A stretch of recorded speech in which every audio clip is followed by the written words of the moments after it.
সিলেটকে গুড়িয়ে play of নিশ্চিত চিটাগংয়ের। BPL থেকে বিদায় নিশ্চিত হয়েছিল সিলেট স্ট্রাইকার্সের। শেষ ম্যাচে সুযোগ ছিল সান্ত্বনার জয়ে টুর্নামেন্ট শেষ করার, কিন্তু সেই সুযোগ কাজে লাগানো তো দূরে থাক, বড় ব্যবধানে পরাজয় দেখেছে সিলেট। চিটাগং কিংসের কাছে 96 রানের বড় পরাজয় দেখেছে স্ট্রাইকার্স শিবির। প্রতিপক্ষ হতাশ করলেও চিটাগংয়ের জন্য তা আনন্দের। বড় জয়ে শেষ চার নিশ্চিত করেছে তারা। 14 পয়েন্টে চিটাগং এখন 3-এ। তাদের সামনে সুযোগ রয়েছে শেষ ম্যাচে ফরচুন বরিশালকে হারাতে পারলে শীর্ষ 2 দলের একটি হতে পারবে। এতে রংপুর রাইডার্সকে পেছনে ফেলে ফাইনালে ওঠার 2টি সুযোগ পাবে। মিরপুরে আগে ব্যাট করে খাজা নাফি ও মোহাম্মদ মিঠুনের 50-তে 8 উইকেটে 196 রান তোলে চিটাগং কিংস।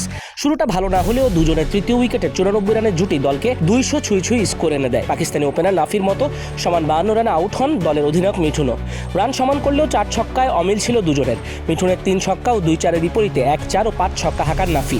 তবে বড় স্কোরে অবদান রেখেছেন শামীম হোসেন পাটোয়ারি ও খালেদ আহমেদ। শেষ দিকে সপ্তম উইকেটে 61 রানের দারুণ জুটি গড়েন তারা। শামীমের 38 রানের বিপরীতে সমান 2 ছক্কা 4-এ 25 রানের অপরাজিত ইনিংস খেলেন পেসার খালেদ। প্রতিপক্ষের হয়ে সর্বোচ্চ 3 উইকেট নেন পেসার তানজিম হাসান সাকিব। শুধু ব্যাটিংয়েই রাখেননি, নিজের মূল কাজ বোলিংয়েও দারুণ অবদান রেখেছেন খালেদ।